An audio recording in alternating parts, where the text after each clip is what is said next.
Hey everyone, my name is Scruffy. We have to talk. I have been doing a Flicker Strike guide for the last 3 seasons. I am very used to this build now, and in comparison to the other guides that I do every season, I have now invested the most time with Flicker Strike. A lot of people have been looking into Flicker Strike now, due to the heavy melee changes, but let me rip off that band-aid instantly. You shall not play Flicker Strike. Ever.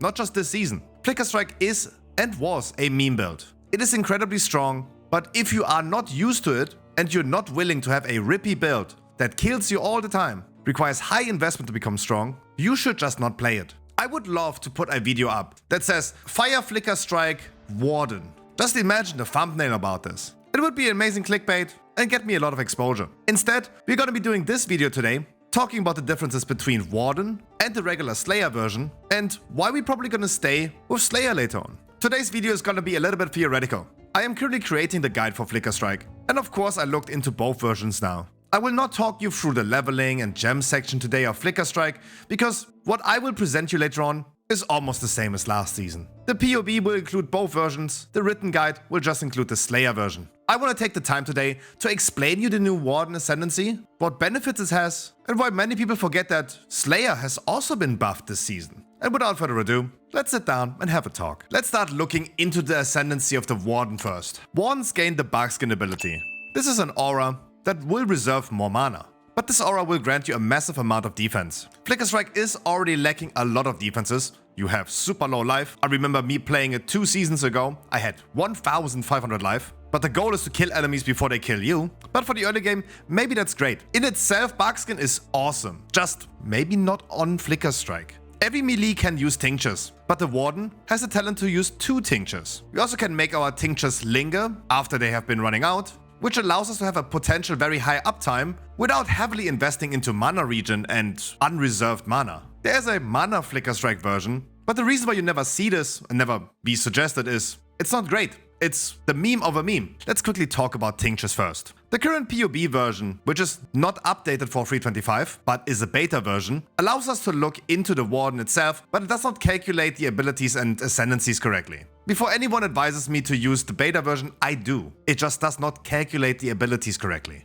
which is also the warning that you see on Reddit on that post. Instead, I created a gold flask, and edited the gold flask with the effect of the prismatic tincture. The implicit of the tincture says 86% increased elemental damage during effect. We don't know what other explicits can be on there, so keep in mind that I'm looking at this very conservatively. Tinctures apply mana burn every 0.7 seconds. This debuff causes you to lose 1% mana every 1 second. Because this can stack up, in the second you're losing 2%, and then 3 and 4 and so on. Because the effect can linger, we only need to have 12 seconds uptime, and we're gonna end up having a 90% uptime. Is it convenient every 20 seconds to press a flask? We love instilling orbs, we love mage bloods, we don't want to press more buttons. But yeah, the good news is that we can have it up without leaving too much unreserved mana. Especially with the Ascendancy that tinctures apply to you have 30% less mana burn rate, we really don't see big trouble with that. The trouble would be using 2 tinctures. It's gonna be difficult to find a fine line between using auras and reserving mana,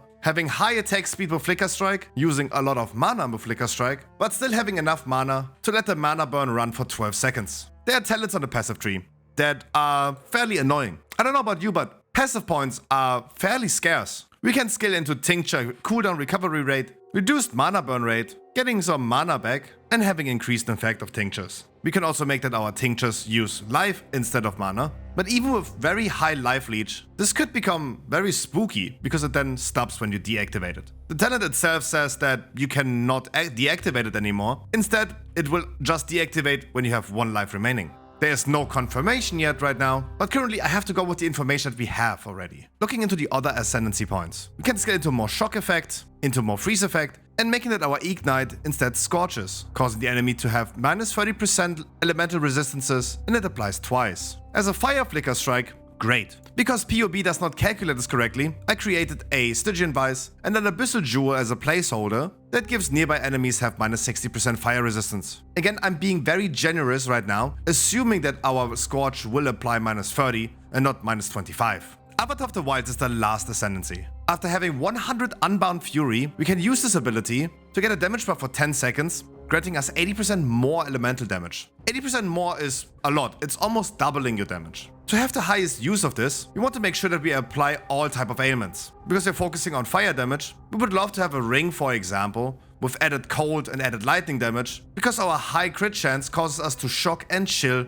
fairly easy with that. Theoretically, if you would apply all 3 ailments consistently because you're flickering so fast, this ability would be ready every 6 seconds. And once again, I'm just being generous and assuming we have the best scenario. If we now look into PoB itself and we compare our current Slayer version with the Warden version, we would see that the Warden is doing almost double the damage. And yes, the current Flicker Strike that I'm looking into is very generous. We're using an intuitive leap already in the beginning just to save some talent points. And obviously we're looking into a Farrell's Fur. But at least this is both equal for both Slayer and the Warden. Under the perfect circumstances, you would be doing almost more than double the damage in a Slayer. You are almost similar tanky, if not even a little bit more. Let's look into the Slayer next to understand why he got buffed. Warden has lost the +1 maximum frenzy charge. But the Slayer does not just have maximum frenzy charge, it also causes you to have maximum endurance charges equal to your frenzy charges. We all know that endurance charges have been heavily buffed this season. As a Warden, you are currently limited to the regular free endurance charges. The only way to circumvent this is to use a replica badge of the Brotherhood. This causes your maximum endurance charges to be equal to your frenzy charges, but everything else in this amulet is kinda bad. Flicker Strike is a build that uses frenzy charges to increase its damage. It also uses frenzy charges to circumvent its own cooldown, so we cannot just forget about the charges. We also have the Ascendancy Bane of Legends, which causes us to not take reflected physical damage. And surely, we're doing a lot of elemental damage, but this could be later on circumvented with an awakened elemental damage with attacks. The Slayer version just has to make sure that we can use Flicker Strike at all, and all triggered spells as well that run over automation, but we don't have to balance mana burn and mana cost of our abilities. The effective hit pool is similar in PoB. Do never trust the effective hit pool at all. I've seen builds with less effective hit pool that were much tankier than Flicker Strike. Flicker Strike is super squishy,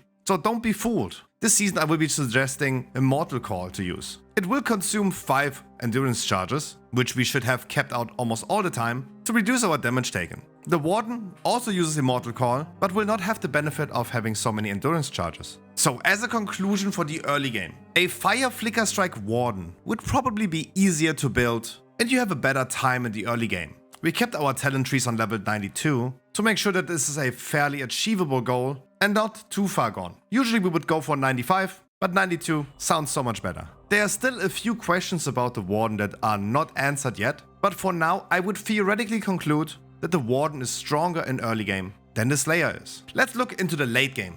And no, my guide has never been going with the 5 mirror Forbidden Shaco version, because Flicker Strike can be the most expensive build in existence. Our cold version still goes with Rakyata's Dance. We're using way stronger items now with maximum frenzy charges, double influenced items, and of course this is going to be very expensive. But those are items that you should aspire to later on. I can never suggest in my guides that you should aspire to an item that costs you 2 mirrors. These items will cost you between 20, 30 or 40 divines. Just keep in mind that this is something you should aspire to over weeks, not just days, and it should give you a goal to where you want to go to. The reason why the Slayer goes for cold later on is just because Ice Bite has a good scaling with frenzy charges. Hatred got nerfed, and according to the numbers, if we look into PoB, no longer having more cold damage is not enough for the extra physical to cold damage conversion. Always keep in mind that more is more than increased. Whenever something is more, it is really good. That's the reason why Flicker Strike uses Endurance Charge on melee stun. Not because we need to stack more Endurance Charges, because the scale gives us 4% more damage per Endurance Charge, and we have a lot of them.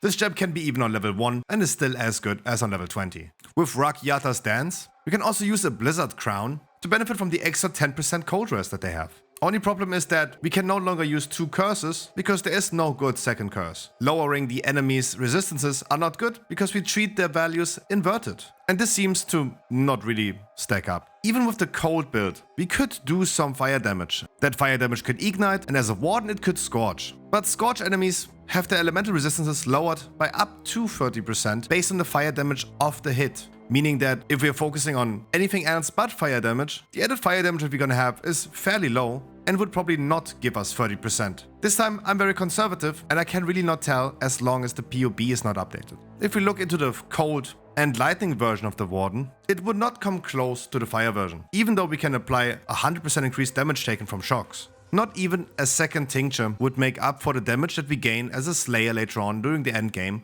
as soon as we put more investment into the Flicker Strike build. The tinctures could have up to a 100% increased effect, not more effect, so it's not double. But in all my calculations, with the same gear investment, and therefore the same money investment, the Slayer version just surpasses the Warden by far. Going later on with a Paradoxica and a +1 maximum frenzy charges synthesized shield will cost you, again, a few mirrors, but not even testing this has made any difference. Is there currently another unique weapon that would be stronger than Gladiator? No, there isn't. Not even Voidforge would make a big difference to it. The only idea is that Voidforge could theoretically apply a very strong fire damage and then apply a -60% resistances on the enemy. But again, the numbers are missing. I tried my best to going into the files of Path of Building, switch values around, and it does calculate the numbers correctly whenever I use placeholder items. But I also think that Mage Fist came to the same conclusion. The Warden will not be good with higher investment, and the Slayer will just slay everything else. Talking about everything else, what other options do we have? So the classical Raider Flicker Strike build is gone. The frenzy charges that they have is now with the Deadeye. Could you play Deadeye instead? The answer is no, not really. Even GGG has now given out a statement confirming that Flicker Strike is not moving and you will not gain frenzy charges while flickering. Could we look into the Gladiator? Maybe. A few seasons ago, I tried to have a armor and evasion rating stacking Flicker Strike build with Perseverance as a belt, but that's definitely not a thing anymore, and you could theoretically go for a bleeding Flicker Strike. Just keep in mind that I'm currently brainstorming because the Slayer is just too good. The Scion is completely out. It gets a cool Ascendancy from the Warden, the double tincture, but it is missing the strongest utility like Ignite causes Scorch and Unbound Avatar. Berserker might be possible if you go for an Impel version in the beginning. And all the new rage nodes on the passive tree, the Berserker could be an option.